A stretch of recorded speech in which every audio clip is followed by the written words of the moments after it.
श्री किरण रिजिजू जी।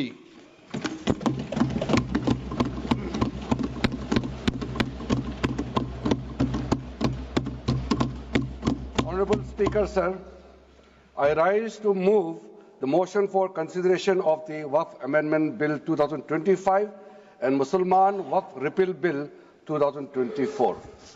अध्यक्ष महोदय जी, आपने जो रूलिंग दिया है जेपीसी के बारे में जिक्र किया है, उसी के साथ साथ जुड़ते हुए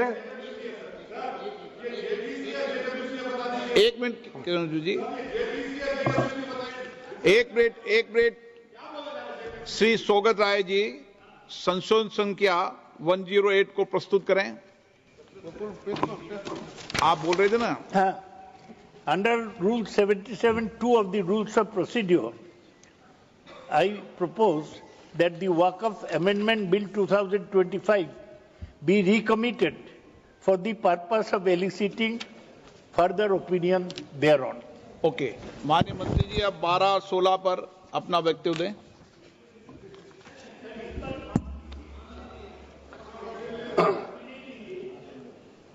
आपका जो जब मैं ओपनिंग करूंगा उसका भी जवाब आएगा और बाकी अमेंडमेंट तो आखिरी में आता ही है।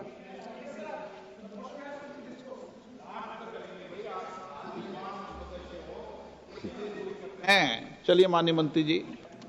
माननीय अध्यक्ष महोदय, हम सबको बहुत डिटेल में जाने का भी आवश्यकता नहीं है। कमेटी के बारे में उसका जिक्र काफी हो चुके हैं, लेकिन मैं इतना कहना चाहता हूं कि जो कमेटी इस बार दोनों सदन लोकसभा राज्यसभा मिला करके ज्वाइंट कमेटी में वक्फ अमेंडमेंट बिल पे जो चर्चा हुई है, आज तक भारत के संसदीय इतिहास में इतना व्यापक रूप से चर्चा, कंसल्टेशन और समय कभी नहीं दिया है। इसलिए मैं जो ज्वाइंट कमेटी में जितने मेंबर्स दोनों सदनों के लोकसभा और राज्यसभा में जो सदस्य उस कमेटी में थे, मेरे तरफ से सरकार की ओर से मैं धन्यवाद देता हूं, अभिनंदन करना चाहता हूं। अध्यक्ष महोदय जी, कुल मिलाकर के 97,27,772 याचिकाएं ऑनलाइन, फिजिकल, मेमोरेंडम के रूप में, रिक्वेस्ट के रूप में और सुझाव के रूप में पूरे तरह से सरकार ने देखा है। वो जेपीसी के माध्यम से हो या डायरेक्ट दिया हो, हमने सब उसको देखा है। इससे बड़ा कभी भी, इससे ज्यादा संख्या में किसी भी बिल के ऊपर में लोगों का याचिकाएं नहीं आया आज तक। कुल मिलाकर के 284 डेलीगेशन ने अलग अलग समुदाय के जो स्टेक होल्डर्स है, उन्होंने कमेटी के सामने में अपने बात को रखा है, सुझाव भी दिया है। 25 स्टेट गवर्नमेंट और यूनियन टेरिटरीज का वक्फ बोर्ड्स ने अपना सबमिशन भी पेश किया गया है। इसके अतिरिक्त कई लीगल लुमिनरीज, विद्वान लोग हैं हमारे समाज में, कम्युनिटी लीडर्स हैं, अलग अलग धार्मिक संस्थाओं का प्रतिनिधि, charitable organisation, civil society, academicians, researchers, policy makers, सब ने इस कमेटी के सामने में पेशकश किया है। उसके साथ साथ मैं कहना चाहता हूं सर, आज जब मैं जो बात रखूंगा आपके सामने में, पिछली बार जब हमने ये प्रस्तुत किए थे बिल को इस सदन में, तब भी मैंने कई बातें बताई थी। आज मैं उसको नहीं दोहराते हुए कुछ बातें मैं जोड़ूंगा और मुझे अपना बात रखने के बाद सिर्फ उम्मीद ही नहीं, पूरा यकीन है कि जो लोग इस बिल को विरोध कर रहे थे, वो हृदय में भी बदलाव होगा। पॉजिटिव सोच के साथ इस बिल में सब समर्थन करेंगे, ये मैं विश्वास के साथ आगे अपना बात रखना चाहता हूं। क्योंकि मैं पॉजिटिव नोट से बात रखना चाहता हूं, तो इसलिए एक मेरे जो मन की बात है मैं कहना चाहता हूं, तो इससे अच्छा संदेश जाए। किसी के बात कोई, अध्यक्ष महोदय, किसी की बात कोई बदगुमान ना समझे, इस जमीन का दर्द कभी आसमान ना समझेगा। ये मैं दिल से कह रहा हूं, क्योंकि अच्छा सोच के साथ बड़ा दिल के साथ खुले मन से मैं ये प्रस्ताव आपके सामने में पेश कर रहा हूं। सर, कई लोगों ने अपने अपने तरीके से बातें रखी हैं। किसी ने कहा ये प्रावधान अनकॉन्स्टिट्यूशनल है, गैर संवैधानिक है। किसी ने कहा ये इलीगल है, अनलॉफुल है। सर, ये बिल जो हम लोग जिक्र कर रहे हैं कोई नया विषय नहीं है। आजादी से पहले ये बिल जब पहली बार मुसलमान वक्फ वैलिडेटिंग एक्ट पास किया गया था 1913 में, तब से इसका इतिहास शुरू होता है। उससे पहले प्रिवी काउंसिल ने 1894 में इनवैलिडेट किया था वक्फ अल औलाद को। बाद में उसका प्रॉपर लीगल फॉर्म में 1913 के बाद फिर 1923 में द मुसलमान वक्फ एक्ट लाया गया था, जिसमें अकाउंटिंग और ट्रांसपेरेंसी के बारे में ये जोर उसको देते हुए ये एक्ट पास किया गया था। उसके बाद 1930 में द मुसलमान वक्फ वैलिडेटिंग एक्ट लाया गया है, जो रीइंफोर्स करता है legal validity of the family वक्फ। परिवार में जो वक्फ होता है उसको जोड़ देते हुए ये बिल लाया गया है। उसके बाद आजादी के बाद 1954 में 1954 में वक्फ एक्ट पहली बार आजाद भारत का एक्ट बनी और उस समय स्टेट वक्फ बोर्ड का भी प्रावधान उसी 1954 एक्ट में प्रावधान किया गया था। उस समय से लेकर के कई संशोधन के साथ में 1995 में व्यापक रूप से ये वक्फ एक्ट बनी है। तो उस समय किसी ने नहीं कहा कि ये एक्ट अनकॉन्स्टिट्यूशनल है, किसी ने नहीं कहा उस समय ये अनलॉफुल है। आज जब हम उसी बिल को सुधार के ला रहे हैं, तब आपको ये अनकॉन्स्टिट्यूशनल अनलॉफुल का ये शब्द इस्तेमाल करने का आपको ये नौबत कैसे आया, ये सोच क्यों आया? अगर आप सच्चे दिल से सोचते और मन साफ होते तो आप तर्क पे जाते। इस संशोधन बिल में जो जो तर्क है आप उसमें बात कीजिए, आप उसको छोड़ के जो कोई लेना देना नहीं है बिल में, उसका बात आप लेकर के लोगों को गुमराह करने का, बरगलाने का काम जो किया है, उसको मैं शुरू में साफ करना चाहता हूं। अध्यक्ष महोदय जी, 1995 में ट्राइब्यूनल का पहला व्यवस्था किया गया है ताकि वक्फ बोर्ड का कोई भी निर्णय किसी को अगर पसंद नहीं है या उसको चैलेंज करना चाहता है तो वक्फ ट्राइब्यूनल वहां आप जा सकते हैं। उसका प्रावधान पहले बार हुए हैं और उस समय यह भी फैसला हुआ कि 5 लाख से ज्यादा आमदनी किसी वक्फ प्रॉपर्टी में है, उसके लिए सरकार एग्जीक्यूटिव ऑफिसर्स अपॉइंट किया जाएगा। ये भी 1995 में शुरुआत की है। अध्यक्ष महोदय जी, ये आज एक ट्रिगर पॉइंट क्यों हुआ है?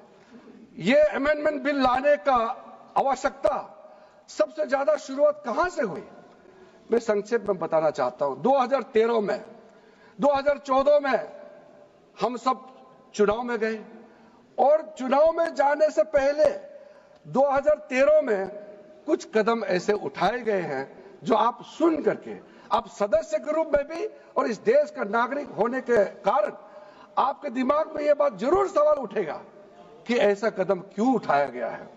सर, 2013 में पहला यह बदलाव हुआ कि इस देश में कोई भी आदमी, कोई भी इंसान, चाहे वो हिंदू हो, मुसलमान हो, सिख हो, ईसाई हो, पारसी हो, बौद्ध हो, जैन हो, वक्फ क्रिएट कर सकता है।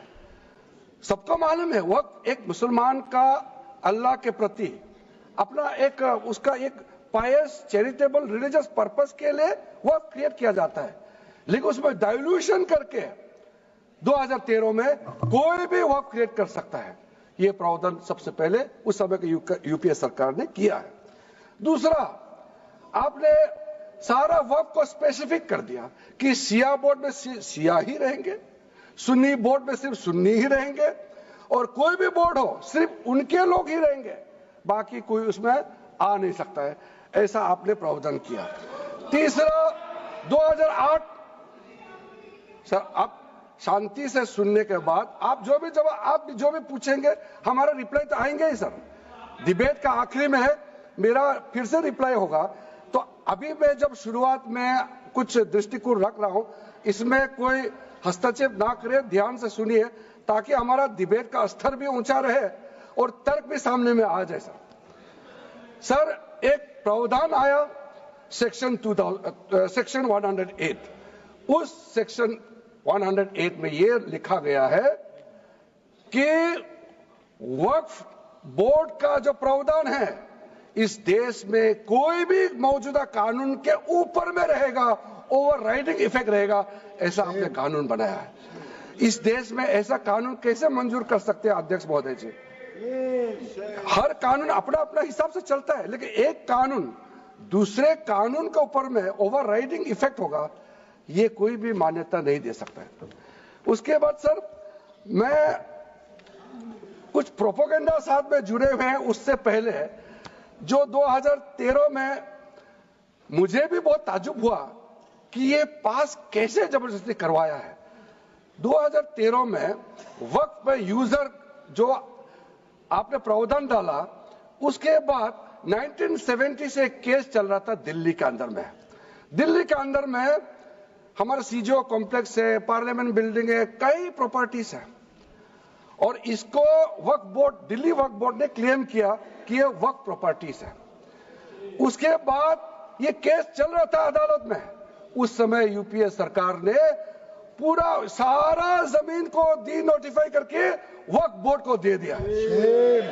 123 प्रॉपर्टी। अगर आज हम ये संशोधन लेके नहीं आते तो जिस सदन में हम बैठे हैं, ये पार्लियामेंट बिल्डिंग, इसको भी क्लेम किया जा रहा था।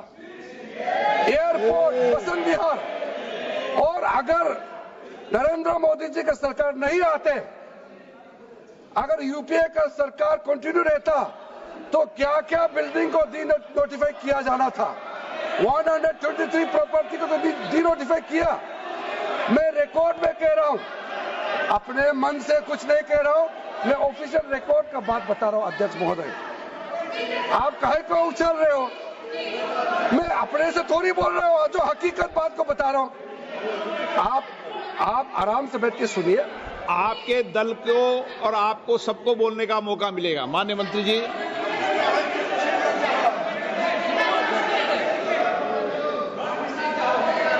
सर, मैं फिर से कह रहा हूं, मैं एक शब्द अपने ओर से नहीं कह रहा हूं, जो घटना है, जो हकीकत है, यही कह रहा हूं। इनको इसमें इतना उछालने का, उत्तेजित होने का कोई मतलब ही नहीं है सर। अध्यक्ष महोदय,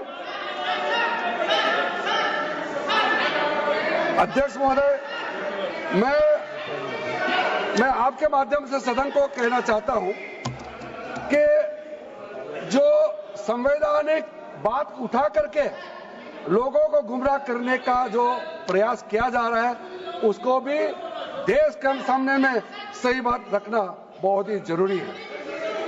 एक बात बार बार इन लोगों ने कहा गया है कि ये जो वक्फ अमेंडमेंट बिल है, ये आर्टिकल 25, आर्टिकल 26, आर्टिकल 30 का उल्लंघन करता है करके इन्होंने इल्जाम लगाया। पढ़ चुका हूं, आप पढ़ लो। कभी भी डिबेट के बीच में पॉइंट ऑफ ऑर्डर नहीं होता है, व्यवस्था दे दी है, पठवाना कभी। माननीय मंत्री जी बोलिए। अध्यक्ष महोदय,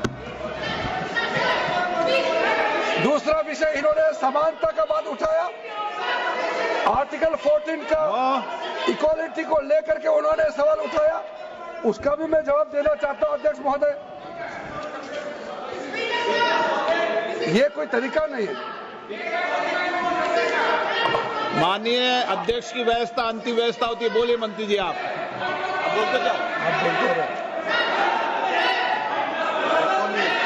अध्यक्ष महोदय, क्योंकि मेरा कान खुला हुआ है तो ये डिस्टर्ब हो रहा है मुझे, मैं अभी ये पहन की बात करता हूं। अध्यक्ष महोदय, ये वक्फ बोर्ड का जो काम है, ये बेसिकली वक्फ प्रॉपर्टी को जो संभालने वाले मुतावली और जो वक्फ प्रॉपर्टी को व्यवस्था करते हैं, उसको संचालित करने के लिए ये गवर्नेंस का, सुपरविजन का एक प्रावधान है। किसी भी तरीके से वक्फ बोर्ड वक्फ प्रॉपर्टी को मैनेज नहीं करता है। वक्फ बोर्ड वक्फ प्रॉपर्टी मैनेजमेंट में हस्तक्षेप नहीं करता है। आप साफ साफ सुन लीजिए, अगर इसके पास तर्क नहीं है तो इस तरह यहाँ डिस्टर्ब करके बहस का स्तर को गिराने से कोई फायदा नहीं है सर, ये कोई तरीका नहीं है सर। बोलते जाओ सर, वक्फ बोर्ड का क्रिएट करना एक जो वाकिफ होता है, जो अपना विलिंगली वक्फ क्रिएट मैंने करता है। व्यवस्था दे दी है, आप जब समय हो तो बोले नो, प्लीज बैठिए, ये तरीका ठीक नहीं है आपका, बैठिए आप। नो, बैठिए। माननीय मंत्री जी, सूची है 2013 की प्रॉपर्टी हाँ है, निकाल बताना है पीछे लगा के देते कहते भी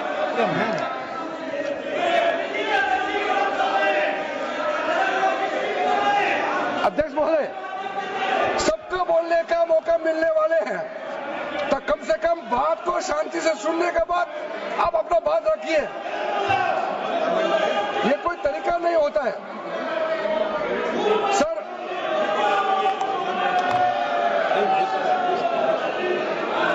अध्यक्ष महोदय, ये जो उन्होंने गुमराह करने का कोशिश किया गया है, ये मैं कुछ केसेस आपको बताना चाहता हूं सर। आप देखिए आर्टिकल 25(1) क्या कहता है, संविधान का अनुच्छेद आर्टिकल 25(1) कहता है, subject to public order, morality and health, and to the other provisions of this part, all the persons are equally entitled to freedom of conscience and the right freely to profess, practice and propagate religion. Sir, government किसी भी धार्मिक व्यवस्था को, किसी भी religious institution कोई धार्मिक काम में हस्तक्षेप करने नहीं जा रहा है, ना ही वक्फ बोर्ड किसी धार्मिक स्थल की व्यवस्था में कोई भी तरीके से हाथ डालने का प्रावधान है, बिल्कुल नहीं है सर।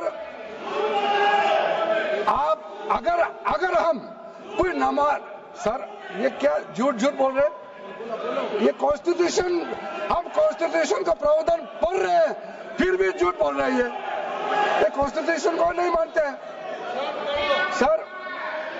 किसी मस्जिद का मैनेजमेंट को हम हस्तक्षेप करने का कोई इसमें प्रावधान नहीं लिया जा रहा है। एक मिनट माननीय सदस्य, आप भारत की संसद में बैठे हो, गरिमा मर्यादा बनाए रखो, बैठे बैठे टिप्पणी मत करो।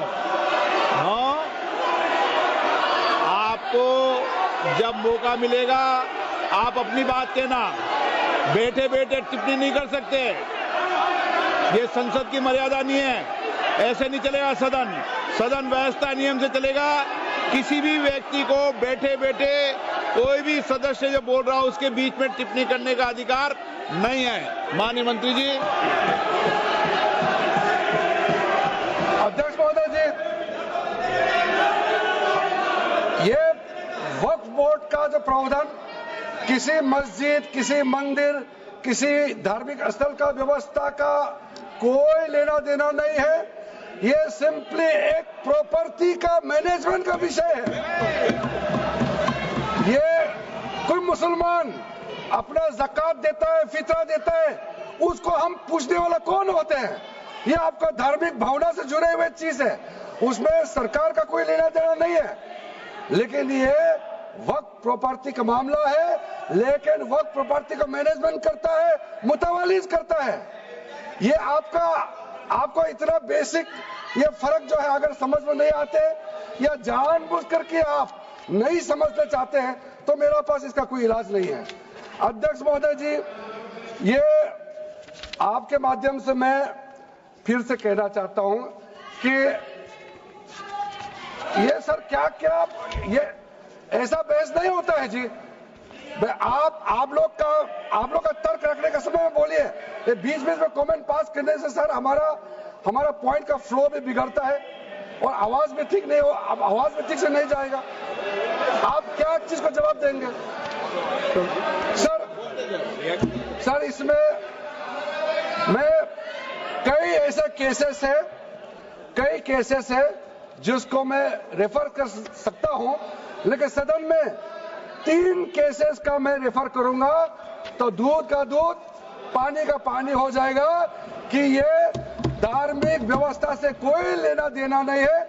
आपको मैं पहला एग्जांपल देना चाहता हूं, सैयद फजल पकुया Thangal versus union of India. इसमें क्या केरला हाईकोर्ट का फैसला है।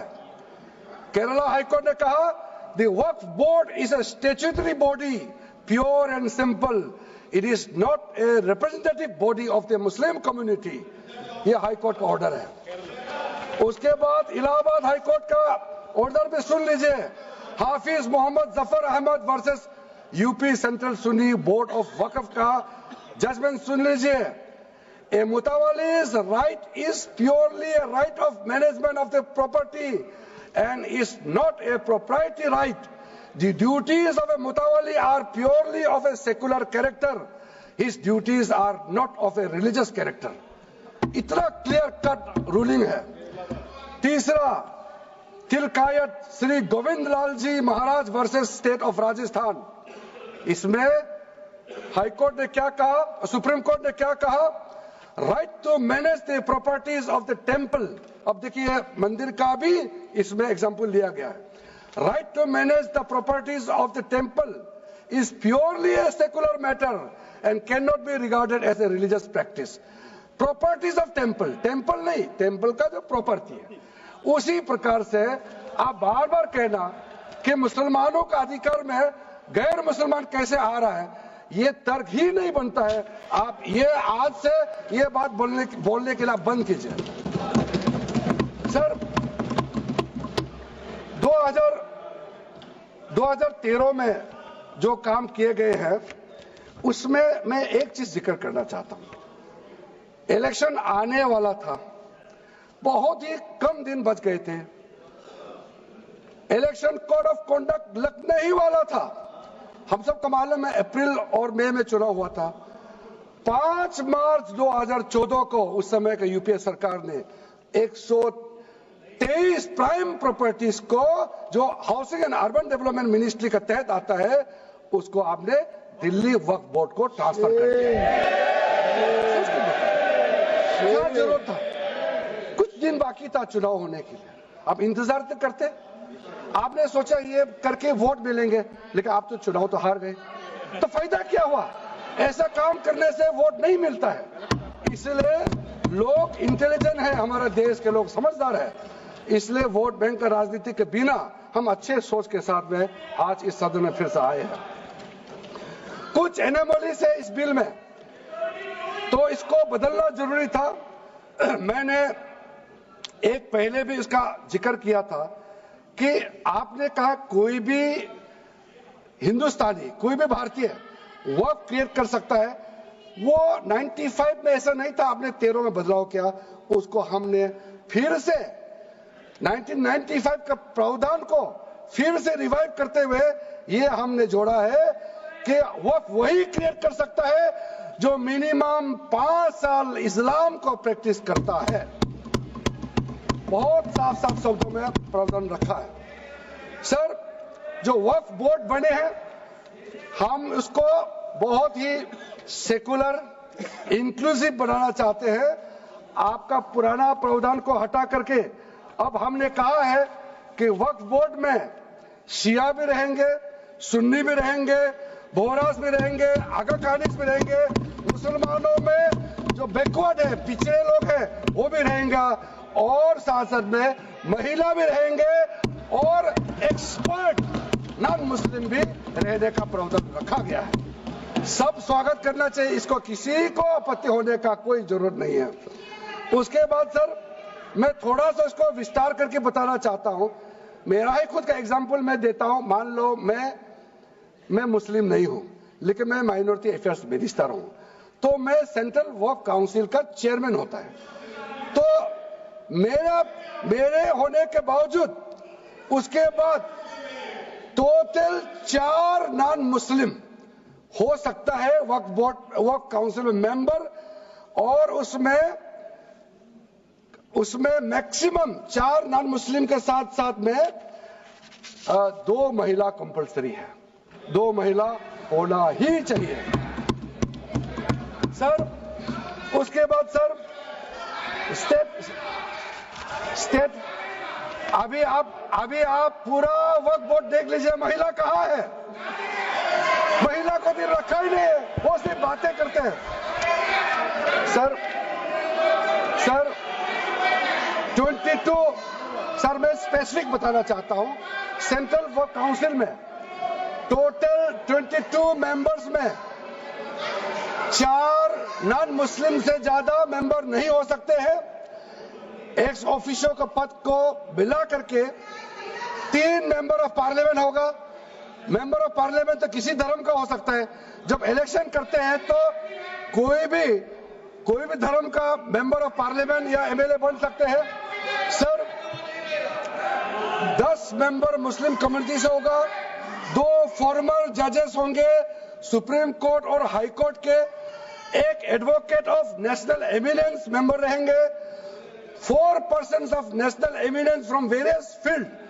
ये तो कई कमिटियों ने इसको सिफारिश किया है, और एडिशनल सेक्रेटरी या joint secretary to the government of India उसमें रहेंगे। आउट ऑफ 10 मुस्लिम मेंबर्स 2 महिला अनिवार्य है, ये हमने प्रावधान रखा है। और स्टेट बोर्ड में आउट ऑफ 11 मेंबर्स 3 से ज्यादा नॉन मुस्लिम नहीं हो सकता है। एक्स ऑफिशियो को मिलाकर के 1 chairperson, 1 MP, 1 MLA, 4 members from Muslim community, 2 members with professional experience, 1 member of bar council and joint secretary to the state government dealing with work matters. Out of 4 Muslim members, 2 shall be women. ये हमने रखा है ताकि हमारे बहनों को किसी तरीके से दरकिनार नहीं कर सके। वक्त एक सर हमने जो नया प्रावधान रखा है उसमें जितना भी जो आर्बिट्रेरी प्रोविजन जो जरूरी नहीं था उसको हमने सामान्य रूप से देश में और जितना कानून है उसको मिलाते हुए मुख्य रूप से ट्रांसपेरेंसी इन वर्क मैनेजमेंट, सर्वे को अपडेट करने के लिए जो पहले इनसफिशिएंट प्रोविजन था, इसमें वर्क लैंड रिकॉर्ड्स वगैरह में महिलाओं का इनहेरिटेंस राइट, बच्चों का राइट, और साथ साथ में कई हजारों केसेस पेंडिंग है ट्राइब्यूनल और कोर्ट्स में, उसको सेटल करने के लिए जो आज लगभग 10,000 से भी ज्यादा केसेस जो पेंडिंग था और कुछ सालों के अंदर में 13 से 30,000 केसेस पेंडिंग हो चुके हैं, उसको सरलता से सुलह करने के लिए हमने रास्ता खोजा है। एक चीज बार बार आप लोग कहते हैं, हमारे पक्ष के लोग हो या उस साइड के पक्ष के लोग हो या जो सदन से बाहर है, वो एक वक्तव्य देते रहते हैं, मैं उसको सुधारना चाहता हूं। ये कहते हैं कि हमारा देश में लैंड बैंक जो है वक्फ बोर्ड के पास 3rd लार्जेस्ट है। पहला रेलवे, इंडियन रेलवे, फिर इंडियन आर्मी मतलब इंडियन डिफेंस का, और फिर कहता है वक्फ बोर्ड के पास जमीन है। मैं उसको सुधारना चाहता हूं। सर आप भी तो ट्रेन में चलते हैं, हम लोग भी ट्रेन में चलते हैं, हजारों किलोमीटर ट्रेन का पटरी लगा हुआ है, स्टेशन बना हुआ है। वो ट्रेन का पटरी लगा हुआ है, वो रेलवे का प्रॉपर्टी थोड़ी है, ये तो देश का प्रॉपर्टी है, हम लोग सब चलते हैं उसमें। इसको आप कैसे लगा सकते हैं कि रेलवे के पास इतना है, वक्फ बोर्ड के पास इतना है? वो देश का प्रॉपर्टी है। हमारा डिफेंस के पास कहता है कि 2nd लार्जेस्ट है। डिफेंस के पास जो भी लैंड है, जहां ट्रेनिंग करता है, जहां वो रहता है, या बॉर्डर एरिया में जितना डिफेंस लैंड है वो देश का रक्षा के लिए है। उसको आप कैसे वक्फ प्रॉपर्टी के साथ आप तुलना कर सकते हैं? वक्फ प्रॉपर्टी प्राइवेट प्रॉपर्टी होता है सर। तो इसलिए दुनिया में सबसे ज्यादा वक्फ प्रॉपर्टी हिंदुस्तान में है। सिर्फ हमारा देश में ही नहीं, दुनिया का सबसे बड़ा और सबसे ज्यादा वक्फ प्रॉपर्टी हिंदुस्तान में है। तो फिर ये क्यों है 60 साल तक आप सरकार में रहे हैं, हमारे देश में मुसलमान इतना गरीब क्यों है? जब दुनिया का सबसे ज्यादा वक्फ प्रॉपर्टी हमारा देश में है, तो हमारा गरीब मुसलमानों का पढ़ाई के लिए, मेडिकल ट्रीटमेंट के लिए, स्किलिंग के लिए, इनकम जनरेशन के लिए क्यों काम नहीं हुआ आज तक बताइए? ये दुनिया का सबसे बड़ा वक्फ प्रॉपर्टी अगर हिंदुस्तान में है, तो उस प्रॉपर्टी से गरीबों का उत्थान के लिए, लोगों का भला के लिए अगर ये सरकार नरेंद्र मोदी जी के नेतृत्व में गरीब मुसलमानों के लिए काम कर रहा है, तो इसमें आपत्ति क्यों होना चाहिए? आप लोग बताइए। इसलिए सर, इसको धर्म जाति से बाहर उतर करके सबको सीधा सीधा अपना दिल से पूछ करके आप सोच के देखिए कि आप जो लोग आज इस बिल को विरोध कर रहा है, आज 1 साल 2 साल नहीं, सदियों तक हमारा देश उसको याद रखेगा कौन इस बिल को समर्थन कर रहा है, कौन इस बिल को विरोध कर रहा है। आज चंद वोट के लिए, सत्ता के लिए हमारे मुसलमानों को आपने 70 साल से ज्यादा वोट बैंक बना करके गुमराह किया है। कितना और गुमराह करना चाहते हैं? अब हमारा देश में वोट बैंक का राजनीति नहीं चलेगा। इसलिए मैं कहना चाहता हूं, जब हमारा देश में इतना वक्त प्रॉपर्टी है, तो इसको हम बेकार में पड़ा रहने नहीं दिया जा सकता है। गरीब मुसलमानों के लिए, आम मुसलमानों के लिए इस्तेमाल करना ही पड़ेगा। उसके लिए आज का ये वक्त संशोधन बिल जरूरत है। अध्यक्ष महोदय जी, हमारे अपने वामसी पोर्टल में, हमारे मंत्रालय के वामसी पोर्टल में हमने रिकॉर्ड देखा है। सचर कमेटी जो आपने बनाया है 2006 में, उन्होंने भी ये बारे में काफी डिटेल में जिक्र किया हुआ है। सर 2006 में 4.9 लाख वक्फ प्रॉपर्टी था और उसका इनकम कितना था मैं बता दूं आंकड़ा सर, आप कहेंगे 4.9 लाख वक्फ प्रॉपर्टी में टोटल इनकम था 163 करोड़। कौन खाते थे? 163 करोड़। और आपने 2013 में बदलाव करने के बाद आज इनकम कितना बढ़ा है वो भी मैं बता देता हूं। हो गया 166 करोड़। 3 करोड़ बढ़ा है। कैसे मंजूर कर सकता है हम लोग इस महान सदन में बैठ करके? अगर इतना 10 सालों के बाद भी दुनिया का सबसे ज्यादा प्रॉपर्टी का टोटल इनकम जनरेशन 3 करोड़ बढ़ता है, तो ये हम कभी मंजूर नहीं कर सकता अध्यक्ष महोदय। इसलिए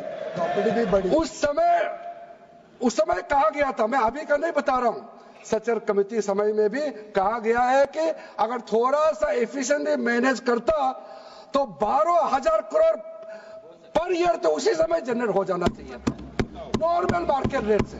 और 12,000 करोड़ अगर वो प्रॉपर्टी से रेवेन्यू जनरेशन करता है, कितना लाखों करोड़ों मुसलमानों को फायदा होगा, आप सोच के देखिए। इसलिए सर आप लोग भी, मैं अनुरोध करता हूं कि आप लोग भी वक्त के बारे में जानना था, हमारा वामसी पोर्टल को क्लिक करके आप लोग देखिए। सर आज वो 4.9 लाख से बढ़ करके टोटल वक्फ प्रॉपर्टी बन गया है 8.72 लाख। हमारा देश में वक्फ प्रॉपर्टी बन गया है।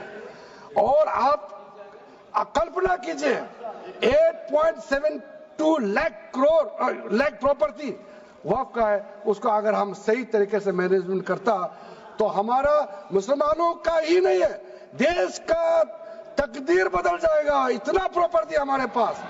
अब समझिए चीज को। सर मैंने अभी कई राज्यों का दौरा किया अध्यक्ष महोदय, मैंने कई राज्यों का दौरा किया। मैं एक एग्जांपल आपको जरूर देना चाहूंगा। मैं बहुत इंप्रेस हो गया जब मैं पिछली बार जम्मू कश्मीर गए। जम्मू कश्मीर में हमारा नई वहां वक्फ बोर्ड का चेयरपर्सन बनी और मैंने पूछा कि आप जब वक्फ बोर्ड का चेयरमैन बनी तो उस समय क्या हालत थी और आज क्या हालत है। उन्होंने बोला कि सर जब उन्होंने पदभार संभाली तो उसमें कोई इनकम का, कोई व्यवस्था का, रिकॉर्ड का ठीक ठाक कुछ भी नहीं था। और उन्होंने आने के बाद 40 करोड़ रेवेन्यू इनकम उन्होंने जनरेट करना शुरू किया, मुझे बताया। और उसके वजह से वह काफी अच्छा काम कर रहा। मैं हजरत बल श्राइन भी गए और वहां भी मरम्मत चल रहे हैं। इतना पुराना श्राइन है, दुनिया के लोग आते हैं, बहुत खूबसूरत से उसका सारा आसपास का ब्यूटिफिकेशन का काम भी चल रहा है। अगर अच्छा काम करेगा, रेवेन्यू बढ़ेगा तो सबका फायदा होगा सर। इसलिए सर आप लोग आज बिल को समर्थन करने के बाद मेरे ऑफिस में आइए, 1 साल के अंदर में इसका ट्रांसफॉर्मेशनल इंपैक्ट क्या होता है मैं ही आप लोगों को बता दूंगा। सर वर्क अमेंडमेंट जो बिल लाए हैं उसमें जेपीसी का कई रिकमेंडेशन है जिसको हमने समर्थन किया है और एक्सेप्ट किया हमने यहाँ इस बिल में लाया। इसलिए बोलना कि जेपीसी का आपका कमेटी की बात को माना ही नहीं है, आपका कमेटी की बात नहीं सुना गया है, वो गलत बात है सर। अध्यक्ष महोदय जी, पार्लियामेंट्री कमेटी जब बनता है तो उसका एक अपना सैंक्टिटी होता है और उस कमेटी में खुले बहस हुए हैं। उसमें मैं अंदर जाना नहीं चाहता हूं क्या हुआ है, लेकिन उनके बीच में कई ऐसे मुद्दे हैं जो हम लोग सरकार समझते हैं कि बहुत अच्छा सुझाव आया है, हमने उसको माना है। और कुछ छोटा अमेंडमेंट है जो बहुत जरूरी चीज है, वो अमेंडमेंट भी हम लेकर के आए हैं। इसके बाद जो पूरा ये सारा व्यवस्था देखने के बाद सबके मन में उम्मीद जागेगा। उम्मीद इसलिए जागेगा कि एक नए सवेरा आने वाला है, इसलिए नए एक्ट का नाम भी उम्मीद हो गया है। तो उम्मीद क्यों हुआ है सर, मैं आपको बताना चाहता हूं। ये जो unified work management, empowerment, efficiency and development, full form उम्मीद है, इसका रखने का पीछे कारण है सर। ये उम्मीद क्यों है? अब ये यूनिफाइड वर्क मैनेजमेंट पूरा रजिस्ट्रेशन से लेकर के म्यूटेशन, इंक्रोचमेंट का विषय, सर्वे, कलेक्टर का रोल, सारा विषय को मिलाकर के मैनेजमेंट का पूरा सिस्टम को ही बदलने के लिए हमने काम शुरू किया है। उसके बाद एम्पावरमेंट, कैसा एम्पावरमेंट होने वाला है? मैंने पहले भी जिक्र किया, मुसलमानों में भी जो शियास हैं, सुन्नीस हैं, बोरास, आकाकानीस, पसमानदा मुस्लिम्स है जिसको बैकवर्ड माना जाता है, और विशेष करके महिलाएं और बच्चों के लिए जो हमने प्रावधान रखा है, तो ये मुसलमान का कम्युनिटी के अंदर में इतना जोरदार स्वागत हो रहा है। अध्यक्ष महोदय, यहां में कुछ मेंबर विरोध जरूर कर रहे हैं, लेकिन मैं कुछ मेंबर को मेरे घर में मैं न्योता देना चाहता हूं, और जो मुस्लिम डेलीगेशन मेरे घर में आ रहे हैं, स्वागत कर रहे हैं इस बिल को, उसका भी नजारा आप लोग देख लीजिए। आपका सोच बदल जाएगा। आपको नहीं मालूम मुसलमानों में कितना भयंकर समर्थन कर रहा है इस बिल को लेकर के, आप लोग को मालूम ही नहीं है। करंट अंदर में गरीब मुसलमानों का तो संदेश बार बार आ रहा है कि जल्दी पास कीजिए इस बिल को। इसलिए आप लोग संदेह में मत रहिए। एफिशिएंसी को हमने बढ़ाने का काम किया है। टेक्नोलॉजी का उपयोग करते हुए सेंट्रलाइज्ड डेटाबेस होगा, डिजिटल पोर्टल होगा, कोई छुप के अंधेरे रातों में वर्क क्रिएट नहीं कर सकता है। इसका पूरा रजिस्ट्रेशन का प्रावधान है, ट्रैकिंग होगा, निगरानी रखा जाएगा, कंप्लायंस का प्रावधान है, और जो मैनुअल हाथों से जो गलत होगा उसका भी करेक्शन करने का प्रावधान है। ब्यूरोक्रेटिक डिले होता है उसका भी समाधान हमने पूरा बिल में तरीका बना के रखा हुआ है। और आखिर में इसका ऑडिट प्रॉपर होना चाहिए, तो ऑडिट का भी प्रावधान हम लोग राज्य सरकार को ऊपर में छोड़ा है, क्योंकि आखिर तो सारा प्रॉपर्टी का अथॉरिटी राज्य सरकार का है। बोर्ड का अपॉइंटमेंट भी राज्य सरकार को करना है, केंद्र सरकार का कोई रोल नहीं है। लैंड स्टेट सब्जेक्ट है, सारा राज्य सरकार को ही करना है। इसलिए राज्य सरकारों को हम फुल अथॉरिटी देने के साथ साथ हमारा जो मंत्रालय है वो ऑनलाइन हमेशा जुड़ा रहेंगे कि जो वर्क प्रॉपर्टी क्रिएट किया गया है उसका स्टेटस है वामसी पोर्टल से मिला करके हम लगातार टच में रहेंगे।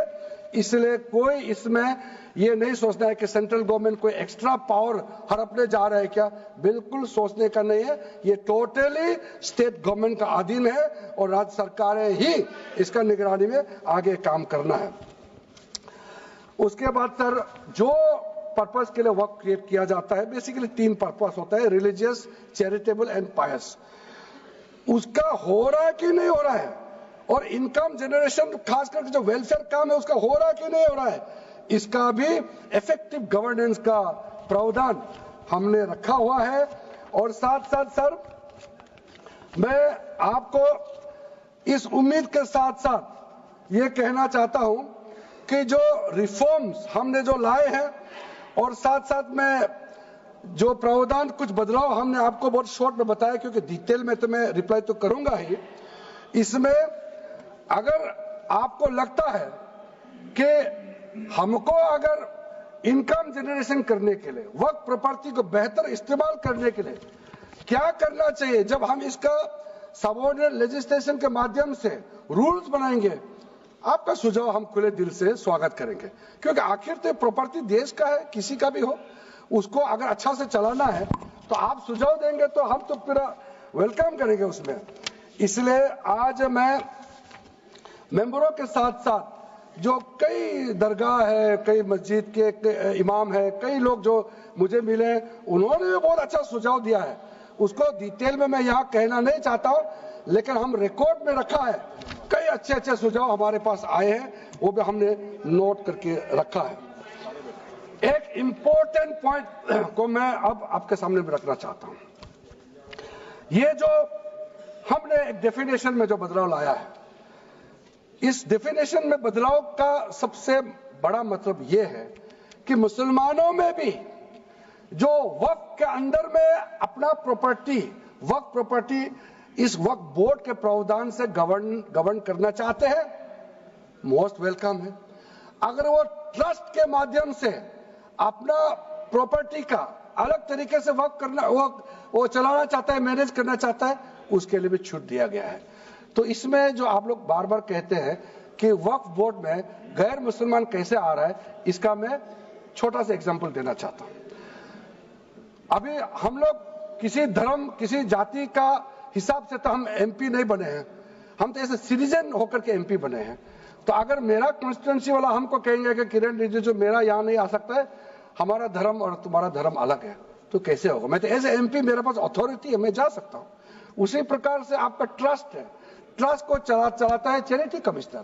तो ट्रस्ट वाला कैसे कहेंगे कि चैरिटी कमिश्नर मेरा जात का ही होना चाहिए? चैरिटी कमिश्नर तो गवर्नेंस को संभालने के लिए है, चलाता तो ट्रस्ट है। उसी प्रकार से आप कैसे कह सकते कि मेरा वक्फ प्रॉपर्टी को देखने के लिए वक्फ बोर्ड में गैर मुसलमान नहीं हो सकता है? अब कैसे कह सकते हैं?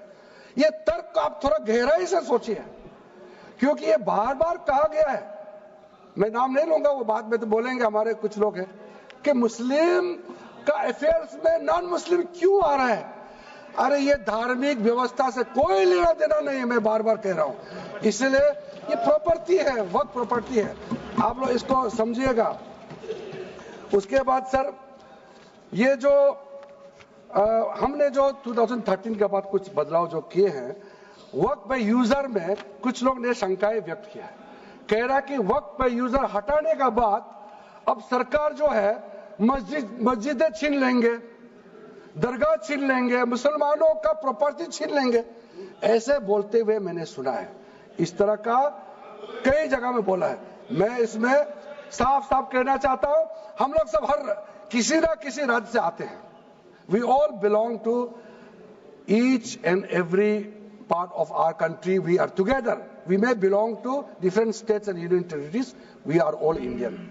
ये अथॉरिटी राज्य सरकार को हमने कैसे दिया?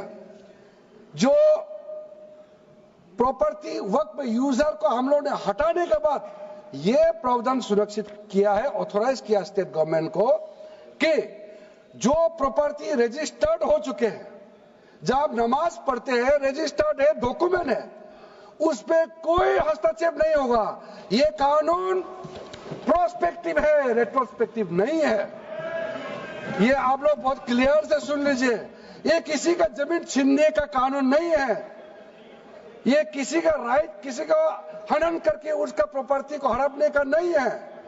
राज्य सरकारों को अधिकार दिया गया है कि जो ऑलरेडी रजिस्टर्ड है उसका तो कोई डिस्प्यूट नहीं है, लेकिन जो डिस्प्यूटेड है, जो कोर्ट में पेंडिंग है, उसको हम यहाँ कानून बना के कैसे हटा सकते हैं?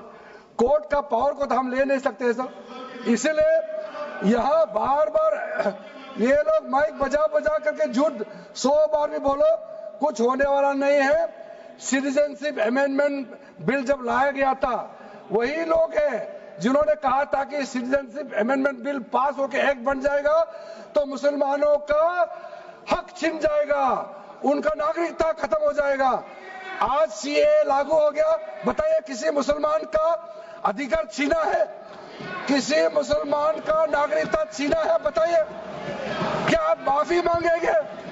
आपने देश भर में घूम घूम कर झूठे बातें फैलाया, आज आप साबित हो गया कि आपने झूठ बोला था, लेकिन आज आप माफी मांगने का भी हिम्मत नहीं रखते हैं। जिगर थाम के आप लोग सुनिए, ये आप आज दोबारा आप मिसलीड करेंगे, गलत बातें करेंगे तो फिर मुंह खाना पड़ेगा आपको।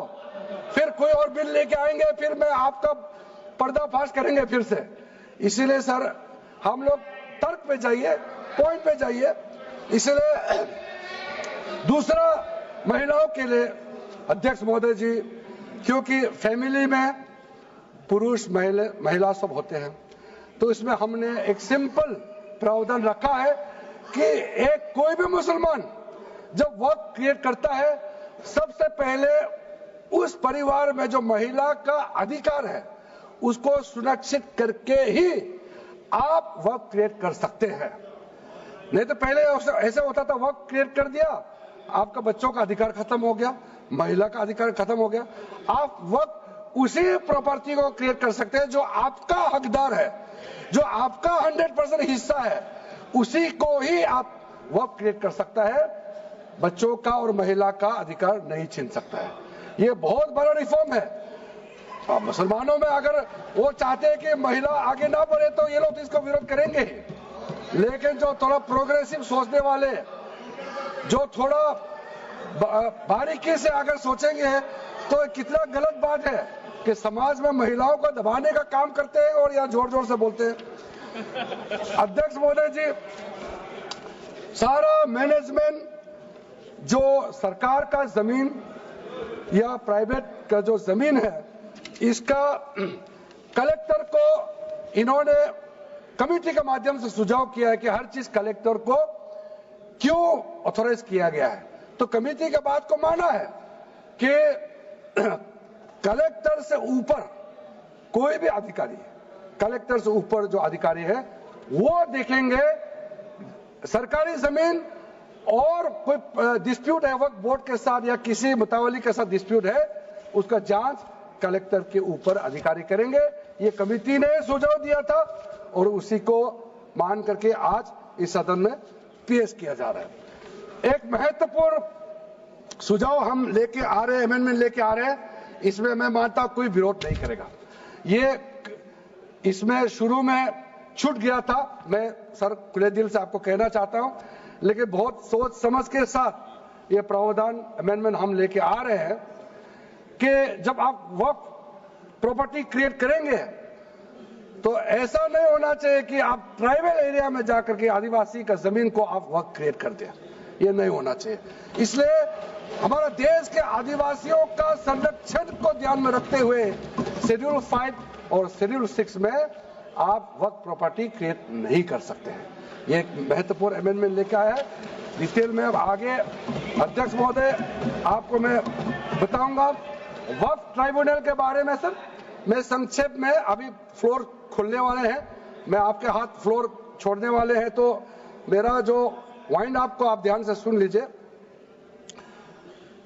जो ट्राइब्यूनल है, ट्राइब्यूनल में 2 मेंबर का हमने प्रस्ताव रखा था, तो कमेटी ने कहा कि 2 मेंबर ठीक नहीं है, इसमें 3 मेंबर होना चाहिए।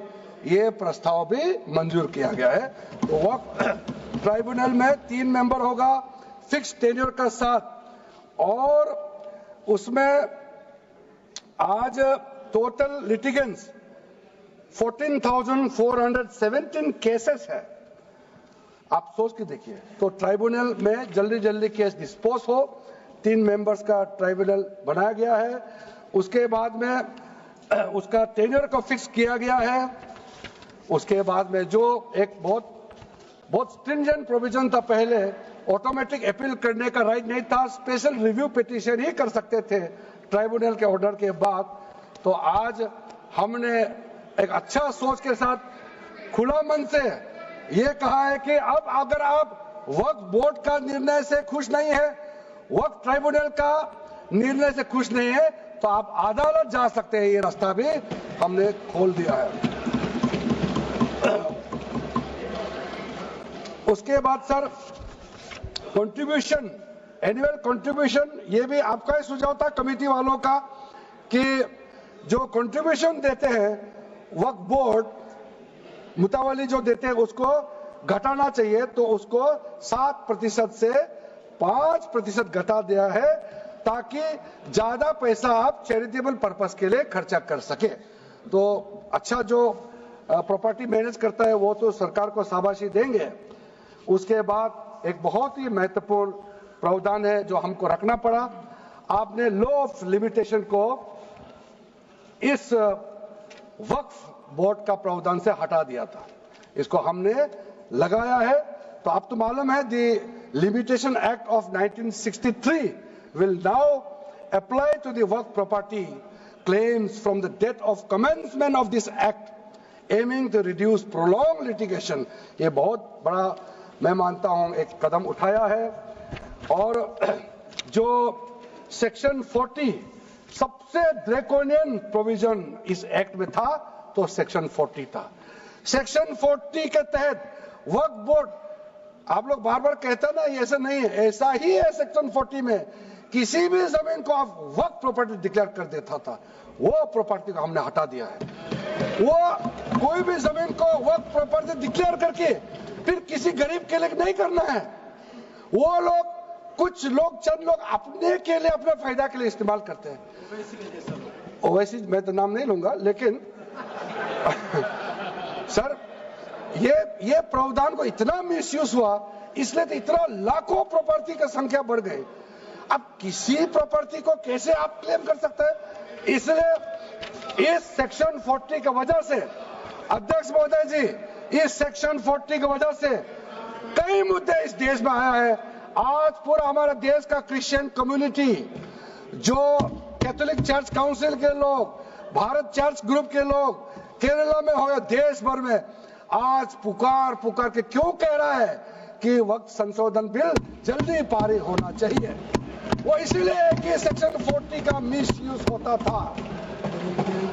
सर आप सोचिए, केरला का एमपी, तमिलनाडु का एमपी लोग तो सोचिए, अगर आपने गलती से इस बिल का विरोध कर दिया तो आप क्या विरोध झेलना पड़ेगा बाहर में, आप कल्पना कीजिएगा अभी से। आप सोचिए, मैंने पिछली बार भी बताया सुरेंद्रेश्वर टेम्पल के बारे में, तो आपको बताया जब बाकी कोई धर्म ही नहीं था तब ये सुरेंद्रेश्वर टेम्पल था। तिरुचेंथुराई विलेज तमिलनाडु में, उसको वक्त डिक्लेयर करने के बाद कर्नाटका में तो हजारों एकड़ का इशू है।